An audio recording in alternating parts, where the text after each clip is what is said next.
Back in 2018, I played a game that would influence me as a person and change the course my life was going to take. Up to that point, I've never been invested enough in a game to get me to cry. But this game had me full-on ugly crying by the end of it. I'm talking, of course, about Xenoblade Chronicles 2. Ever since I played it, I've been on a pilgrimage to chase that high. Many games were played, and some had more of an effect on me than others.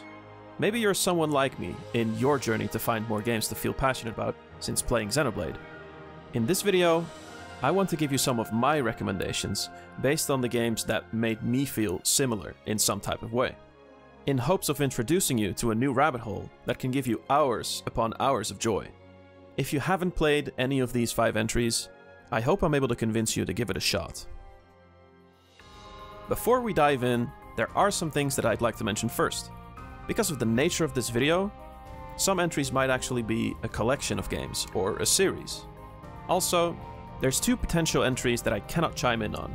First, Granblue Fantasy Relink. I was very interested in this game, but unfortunately I don't have a PlayStation 5, nor do I have money to purchase one. The other big one is the Trails series. Unfortunately, I haven't gotten into the series as of the making of this video, but I will probably commit to it someday. And finally, since I'm such a big fan of Xenoblade, this list is basically my overall top 5 games. And the list is ordered, so the higher up the game is, the higher I'd recommend them.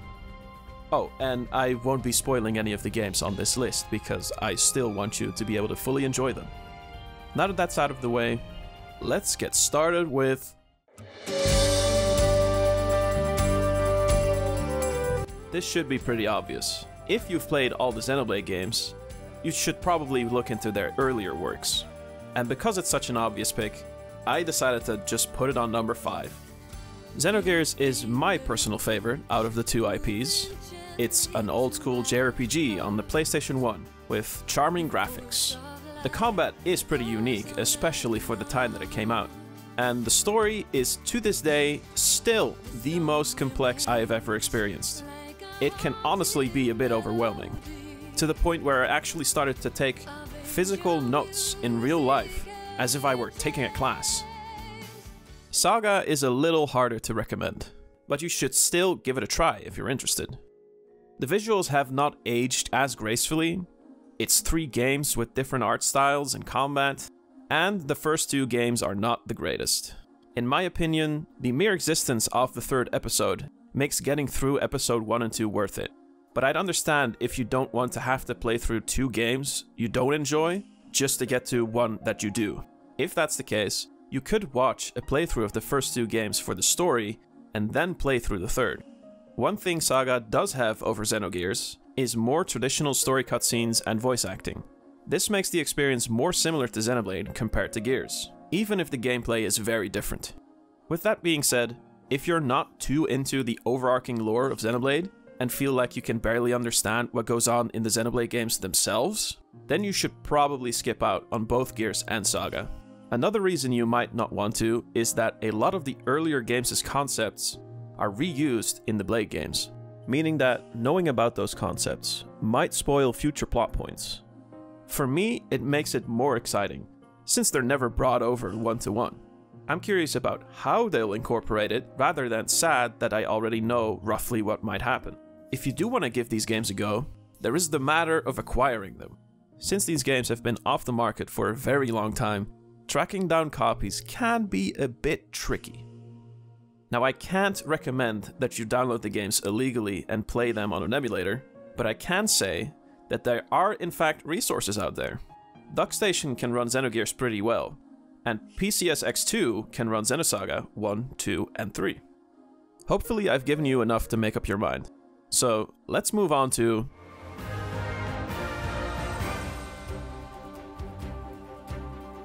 I've listed these together because they're very similar and they're made by the same people. Let's start with Octopath, since it's more easily accessible and popular. First of all, both Octopath 1 and 2 have a demo, which is a perfect way to gauge if you'd be interested in them. If you somehow didn't know what this game is, it's a classic inspired JRPG with a twist. The combat is turn-based, but you can store up battle points that allow you to power up your turn. I'm not typically one to enjoy turn-based combat, but this mechanic makes the combat super dynamic and enjoyable. What I've described here doesn't necessarily sound a lot like Xenoblade.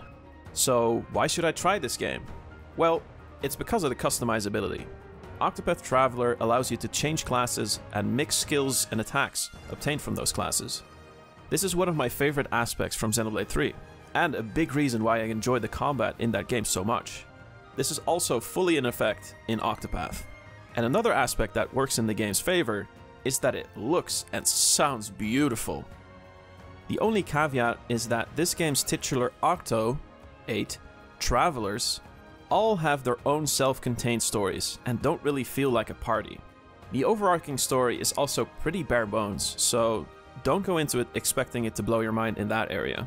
The reason why I'd recommend this game is just because it's very fun to play, and the music is amazing. One thing to think about though, is whether to play both 1 and 2, because the games are very similar and can take up to 80 hours to play through. And I will say that 2 is just strictly better than 1, meaning that if you intend to play both, you should probably start with 1, because going back would be kind of disappointing. But that's enough about Octopath. I want to touch on Bravely Default and why you would want to play it over Octopath. To start, Bravely Default 1 and 2 are composed by Revo, who is responsible for... You can probably imagine what a soundtrack made by this person would sound like, and yeah, it is exactly as badass as you're thinking. When Bravely Default 2 got revealed at the Game Awards in 2019, and I saw that Revo came back to compose the music, I had the quietest 3 AM crying session known to man.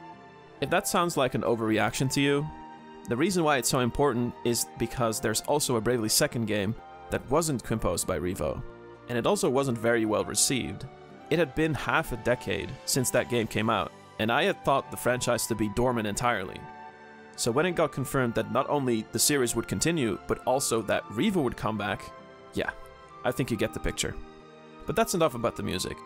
What are the other reasons why you would want to play this over Octopath? The combat is largely the same, but the battle points system works slightly different. In Octopath, you can use these battle points to power up your turn, but in Bravely Default, you can use them to take extra individual actions, meaning that you can attack 4 times in the same turn with different spells or attacks.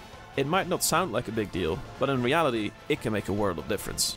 To take full advantage of a fully charged unit in Octopath, you would have to spend a turn setting up and another to let loose.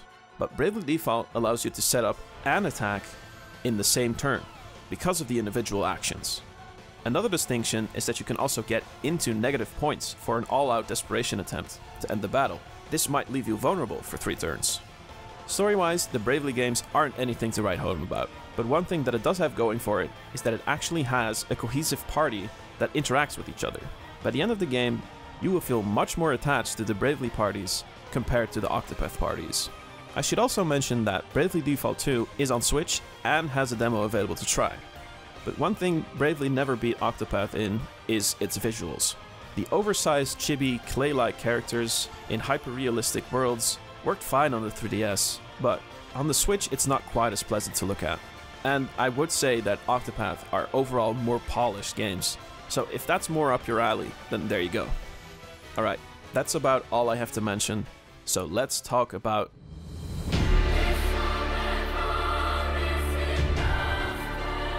The Nier series is by far the one that's most popular and successful on this list, and I'd say that's not by accident.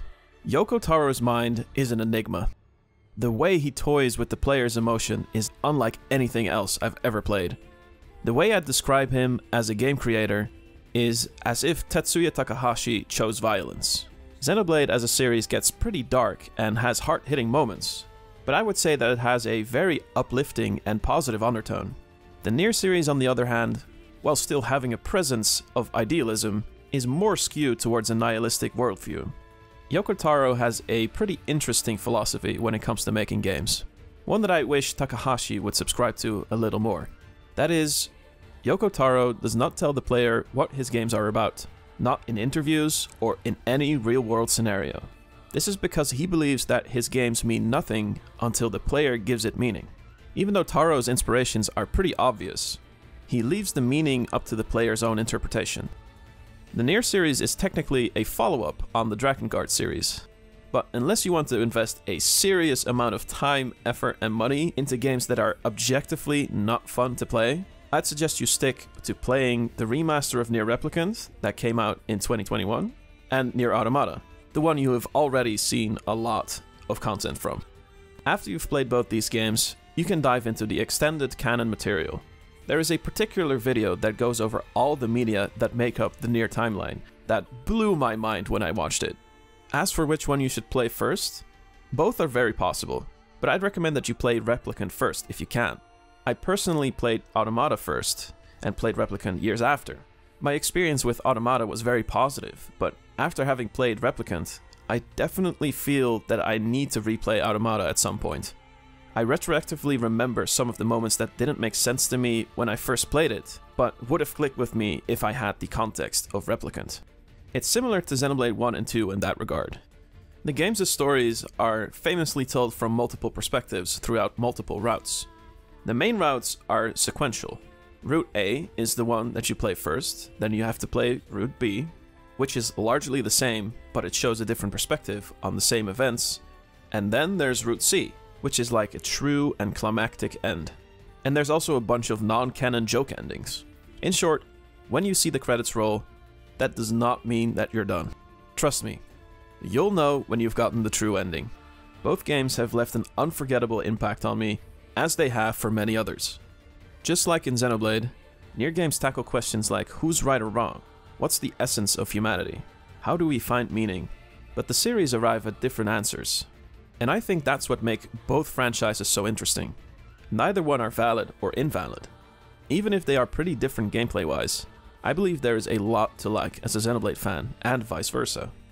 Speaking of gameplay, Nier are action JRPGs. Though Replicant is a bit dated combat-wise, Automata mixes up the gameplay a lot and gives you the feeling as if you're playing many different types of games in one. You'll have sections where you're playing Galaga, and then switch to fighting enemies with a sword in a 3D space, after which you'll play a side-scrolling section. You'll also constantly be unlocking new weapons and spells that invite different playstyles, and allow you to experiment to find your preferred way of playing. Even though the games aren't the most graphically impressive games, the worlds are nice to look at and traverse, with a good amount of attention to detail. Just like the previous and future entries on this list, Nier has incredible music. As I'm sure you're already aware, the atmosphere and sound space is truly one of a kind. Virtually every track in both games have found their way into my phone's playlist. I also listen to the relaxing Nier music mixes on YouTube most often out of any franchise. It's just so good. Anyway, if you haven't played Nier, please do so at your earliest opportunity. Both games take around 80 hours to beat and are available on Steam, PlayStation, and Xbox. And a miraculous port for Nier Automata has even come to Switch, so there are plenty of ways to play. That's enough yapping about a game you were probably statistically already aware of. So let's talk about a game you are less statistically likely to know about.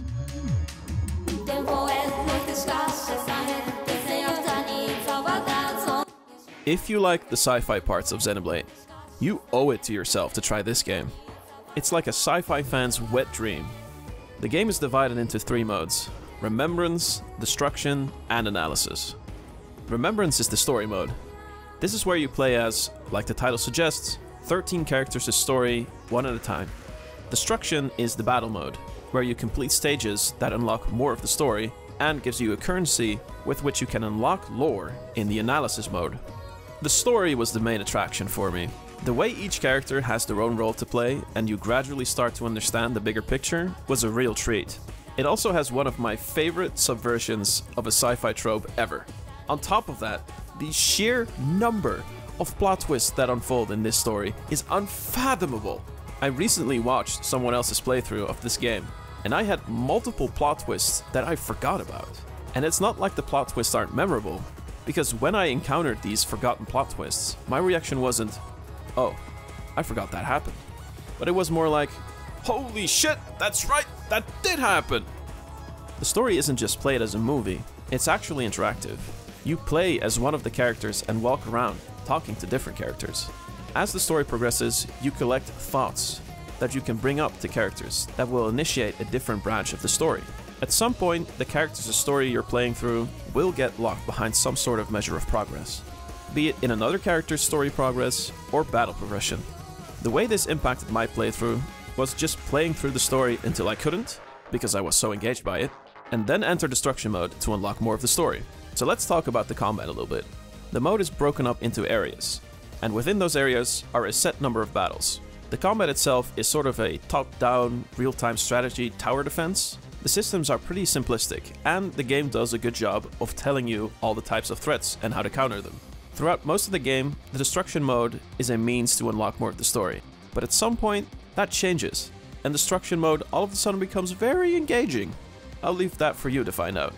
That aside, I want to further emphasize how good the story is. It had me at the tip of my chair from start to finish, and as far as the characters goes, personally, I'd have to say that my favorite characters would be Shu Amiguchi, Yuki Takamiya, Natsuno Minami, Nenji Ogata, Aiseki Gahara, Megumi Yakushiji, Jiro Kurabe, Tomi Kisaragi, Iori Fuyasaka, Keitaro Miura, Ryoko Shinonome, Takatoshi Hijiyama, and Ranji Goto. Now, if you've counted, it would add up to 13 characters I named just now. That's right, I would say that the entire ensemble cast of characters are all great. And it's not even all the characters in the game, which are all also individually great. I was excited to play through each and every character's story, that's why I was so hooked. Never did I feel dread to have to play through one character's story to get to another's.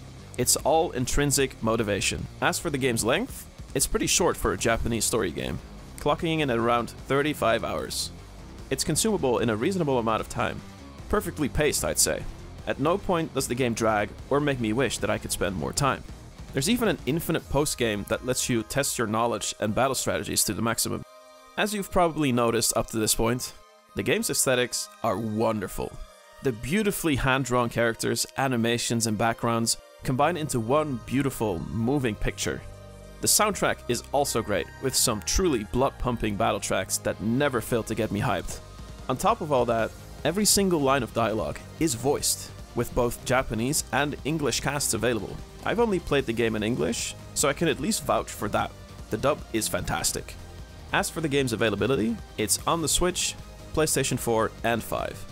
I played it on the Switch and thought the game ran fine, but if you want the highest quality picture and 60 FPS, I'd suggest getting it on the PlayStation if you can. Unfortunately, the demo is only available in the East, but you can get a physical copy of the PlayStation 4 version for relatively cheap. It's also an absolutely quality product, so even at full price, it is worth it in my book. If all of that is not enough to convince you, here's what Yoko Taro had to say about 13 Sentinels. Vanillaware is like a treasure we must all protect, so you should definitely buy 13 Sentinels. Even just one more copy can make the difference. I usually don't care about whether a game will sell or not. I don't even care if Atlas ends up closing down one day. But I definitely don't want Vanillaware to disappear. Japan needs Vanillaware. And to add to that, Masahiro Sakurai also wrote a column about this game, and he closed up by saying, "Playing 13 Sentinels Aegis Rim showed me the infinite possibilities of games, and how it's a one-of-a-kind, impossible to imitate game. There are no other games like 13 Sentinels and probably never will, so you should definitely play it as soon as possible." Well, that's all I have to say about the game without spoiling anything. Please give the game a try.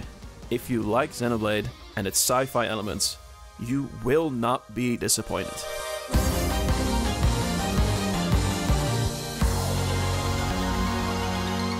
Before I talk about my highest recommendation, here are some games that I've toyed around the idea of putting on the list. Tales of Arise. An action JRPG with very fluid combat and a pretty compelling story. There are many aspects that reminded me of Xenoblade, specifically Xenoblade 2, and the game is overall very enjoyable. Not to mention gorgeous, I mean just look at it. Zelda Breath of the Wild and Tears of the Kingdom. It doesn't take Sherlock Holmes to come up with the idea of trying these games if you like Xenoblade. If you are among the 3 people that love Xenoblade and haven't tried these games, go do that. If you only want to play one of them, pick Tears of the Kingdom.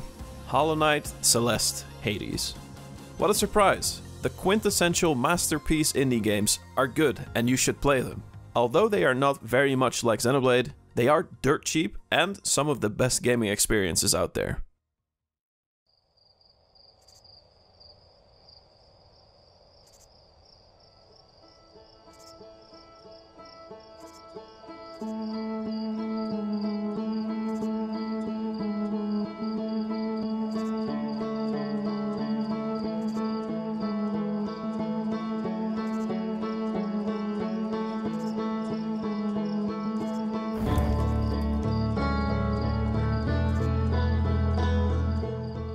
It's hard to talk about this game. I've been staring at a blank document for 20 minutes because everything I say and show can be a spoiler. Me in the future is probably hating his life trying to figure out what footage to show. But yeah, I think the best way to go about this is to try to describe the game without actually going into any detail. Let me start off by saying Outer Wilds is the smartest designed game I've ever played. It works on so many levels that it's honestly making my head spin. Never before have I witnessed such cohesion between gameplay, story, music, and the psychological themes.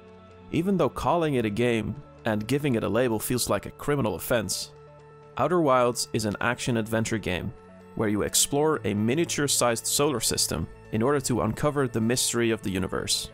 It was developed over the course of 7 years, and began as the game's director's master thesis.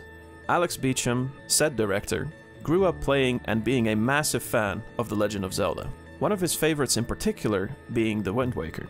He really liked that the world was divided into small pieces of content that all reference each other. This concept eventually found its way into Outer Wilds, a game where you travel between planets and try to piece together the larger picture.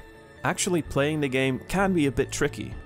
It's not something that very much resembles a traditional game. The story can essentially be uncovered in any order, depending on where the player decides to explore. The game has no power-ups, collectibles, quests, or even objectives. The reason why you're playing the game is because you are curious about the mystery. You have to make up your own objectives, ask your own questions, and find your own way around the solar system. Because of that, players can find themselves stuck and frustrated playing Outer Wilds. When you find yourself in that position, I would like to direct you to the safest place for those who do not want to be spoiled on Outer Wilds, r/Outer Wilds. Now I know what you're thinking. How can a subreddit of a game be the safest place in terms of spoilers? Well, that is because the people that play this game cannot play it again. The only way to get the Outer Wilds experience again is to live vicariously through others. Said Outer Wilds player knows all too well how precious this first playthrough is, and will therefore act with the utmost caution. Every single thing that can possibly be construed as a spoiler will be marked as a spoiler. The subreddit is filled to the brim with people that are asking questions while playing the game for the first time, getting thorough responses, every hint spoiler marked, with the hints getting increasingly more obvious as to not impact the experience. You will never catch an Outer Wilds fan spoil anything to a new player. It's a generally accepted rule. So if you are lost, not knowing what to do, go to r/Outer Wilds and ask away.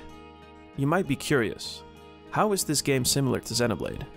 Well, first of all, it's a sci-fi game, but more importantly, it connected with me emotionally, much like Xenoblade has.